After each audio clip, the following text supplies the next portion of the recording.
सुप्रभात मेरे प्यारे बच्चों।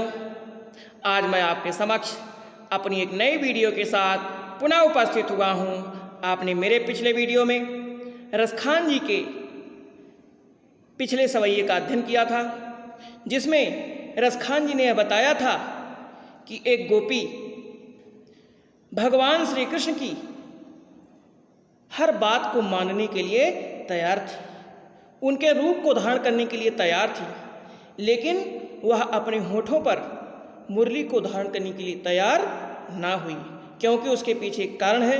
वह उस मुरली को अपनी सौतन समझती थी। तो चलिए आज हम एक नए सवैये के साथ पुनः उपस्थित हुए हैं।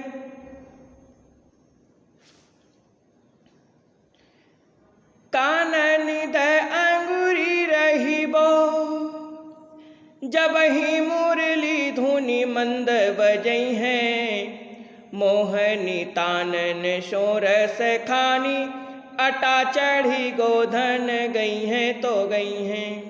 तेरी कहाँ सिगरस ब्रज लोगनी, काल्हि कहो कीर्तनो समुझई हैं। माई रीवा मुख की मुस्कानी, सम्हारी न जई है न जई है न जई है। माई रीवा मुख की मुस्कानी, सम्हारी न जई है न जई है न जई है।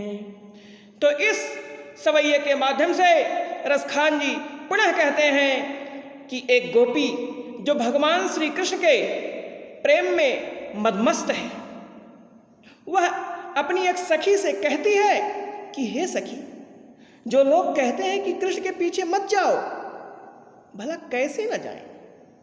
ये कैसे संभव है? ठीक है, तुम्हारा कहना मान लेते हैं, मैं सब कुछ अपने आप पर नियंत्रण रख सकती हूं, लेकिन जब भगवान श्री कृष्ण मुस्कुराएंगे, उनकी जो कटीली मुस्कान है उसको मैं बर्दाश्त नहीं कर पाऊंगी, मैं उनके पीछे यूं ही खींची हुई चली जाऊंगी। वह कहती है, काननी दे अंगुरी रहिबो, जब ही मुरली धुनि मंद बजई हैं। जब कन्हैया मुरली बजाएंगे तो हे सखी, तुम्हारे कहने से मैं अपने कानों में अंगुली दे लूंगी, मैं उनकी मुरली की धुन को नहीं सुनूंगी। और मोहनी तानन शोरस खानी, अटा चढ़ी गोधन गई हैं तो गई हैं। वह मोहन तान में मदमस्त आवाज में जब अट्टालिकाओं के ऊपर चढ़ करके गाय चराने वाले गीत गाएंगे तो उसको भी मैं नहीं सुनूंगी, लेकिन तेरी कहो सिगर ब्रज लोगनी, काल्हि कहूँ कीर्तनो समुझई हैं।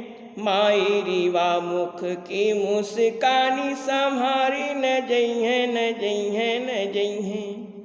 टेर कहो सिगरे ब्रज लोगनी, कल मुझे टेर मैंने चिल्ला करके संपूर्ण ब्रज के लोग कितना भी चिल्ला चिल्ला करके कहेंगे, समझाएंगे कि उनके पीछे मत जाओ, लेकिन हे सखी, माई रीवा मुख की मुस्कानी, लेकिन उनकी जो मुख की मुस्कान है वह मुझसे संभाला नहीं जाएगा, उस पर मैं नियंत्रण नहीं पा सकती, मैं यूं ही खिंची हुई उनके पीछे पीछे चली जाऊंगी। तो इस सवैये के कहने का रसखान जी का आशय है कि वह एक गोपी के माध्यम से कहते हैं जो भगवान श्री कृष्ण के प्रेम में मग्न है। वह अपने एक सखी से कहती है कि हे सखी, मैं सब कुछ श्री कृष्ण की बर्दाश्त कर सकती हूँ, हर बातें स्वीकार कर सकती हूँ, परंतु जो उनकी कटीली मुस्कान है वह मुझसे संभाला नहीं जाता। अर्थात उनकी उस मुस्कान से कोई भी व्यक्ति बच नहीं पाता। रसखान जी का एक और भी सवैया है। भगवान श्री कृष्ण तो सरलता के भूखे हैं, वो बड़े ही प्यारे हैं। हर्षेश गणेश महेश सुरेश, निरंतर जाहि के ध्यान लगावें। ताही अहीरे की छोहरिया छछिया भरे छाछे पे नाचे नचावे। जिस भगवान श्री कृष्ण का शेष, गणेश, महेश, सुरेश यानी देवराज इंद्र, जिनकी कई वर्षों तक तप करने के बाद भी उस श्री हरि का दर्शन नहीं हो पाता है, ऐसे उसी नारायण को वो गोपियां थोड़े से मट्ठे पर, छछिया पर छाछ पे नाच नचावे, थोड़े से मट्ठे पर वो जो यादव की पुत्रियां हैं, ग्वालिनियां हैं, वो नाच नचाती हैं। तो भगवान श्री कृष्ण बड़े ही सरल हैं। तो गोपी कहती है कि मैं सब कुछ बर्दाश्त कर सकती हूँ, लेकिन उनकी कटीली मुस्कान मुझसे रोका नहीं जाता है। रसखान जी कहते हैं कि वह कहती है कि जब कन्हैया की मुरली की मधुर ध्वनि बजाएंगे तो मैं अपने कानों में अंगुली दे लूँगी, अर्थात उस बांसुरी की धुन को नहीं सुनूंगी। और जब वे अट्टालिका के ऊपर चढ़कर गाय चराने वाले गीत गाएंगे तो भी मैं उसे नहीं सुनूंगी। और भी क्या, वह कहती है कि कल जब मुझे बार बार ब्रज के लोग पुकार करके कितना भी समझाएंगे और कहेंगे कि उसके पास मत जाओ, तो हे सखी, मैं अपने आप को उनकी कटीली मुस्कान से रोक नहीं पाऊंगी और मैं बरबस उनकी मुस्कान की मादकता में फंसती चली जाऊंगी, अर्थात मैं उनसे अपने आप को बचा नहीं पाऊंगी। तो गोपी अपने आप को भगवान श्री कृष्ण के सामने बरबस पाती है, अपने आप को श्री कृष्ण के प्रति न्यौछावर कर दी है कि कहती है कि उनके मुस्कान से मैं बच नहीं सकती हूँ। तो आज आपने क्या सीखा, हम कुछ बहुविकल्पीय प्रश्नों पर बढ़ते हैं। प्रश्न नंबर 1, जब श्री कृष्ण बांसुरी बजाएंगे तो गोपी क्या करने के लिए कहती हैं? जब श्री कृष्ण बांसुरी बजाएंगे तो गोपी क्या करने के लिए कहती है? क, झगड़ा करने की बात, ख, कानों में अंगुली देने की बात, ग, गीत गाने की बात, घ, प्रेम करने की बात। तो आपने सही विकल्प पर अनुमान लगा लिया होगा कि आपका कौन सा विकल्प सही है। जी हाँ, आपका विकल्प ख सही है, कानों में अंगुली देने की बात। वह कहती है कि मैं सब कुछ कर सकती हूँ, तुम्हारे कहने से कानों में अंगुली दे लूँगी, उनकी बातों को नहीं सुनूंगी, उनकी मधुर ध्वनि को नहीं सुनूंगी, बांसुरी की आवाज़ नहीं सुनूंगी, लेकिन जब वो कटीली मुस्कान के साथ मुस्कुराएंगे तो मैं अपने आप को रोक नहीं पाऊंगी। अब अगले प्रश्न पर बढ़ते हैं।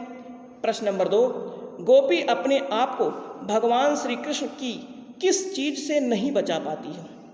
आपके विकल्प हैं क, बांसुरी से, ख, गीत से, ग, मुस्कान से, घ, इनमें से कोई नहीं। तो आपने अनुमान लगा लिया होगा कि आपका कौन सा विकल्प सही है। जी हाँ, आपका विकल्प ग सही है, मुस्कान से। वह कहती है कि मैं अब इनकी कटीली मुस्कान से बच नहीं पाती हूँ, सब कुछ से बच जाती हूँ, लेकिन इस मुस्कान से मैं बच नहीं पाती हूँ। तो आपका विकल्प ग सही है, मुस्कान से। अब अगले प्रश्न पर बढ़ते हैं। प्रश्न नंबर 3, माई रीवा मुख की मुस्कानी संहारी न जइहें न जइहें न जइहें से गोपी का कौन सा भाव मुखरित होता है? क, श्री कृष्ण के प्रति प्रेम भाव, ख, श्री कृष्ण के प्रति सेवा भाव, ग, श्री कृष्ण के प्रति ईर्ष्या भाव, घ, इनमें से कोई नहीं।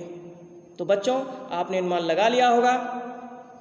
जी हाँ, आपका विकल्प का सही है, श्री कृष्ण के प्रति प्रेम भाव। वह कहती है कि हे सखी, मैं लोग कितना भी मुझे समझाएंगे, लेकिन जब वो मंद मंद कटीली मुस्कान के साथ मुस्कुराएंगे तो मैं अपने आप को संभाल नहीं पाऊंगी, मैं यूं ही उनके पीछे बरबस चली जाऊंगी, मैं अपने आप को रोक नहीं पाऊंगी। तो आपका विकल्प का सही है, वह श्री कृष्ण के प्रति प्रेम भाव रखती है गोपी, इसलिए वह अपने आप को कह रही है कि मैं संभाल नहीं पाऊंगी उनकी मुस्कान को देख करके।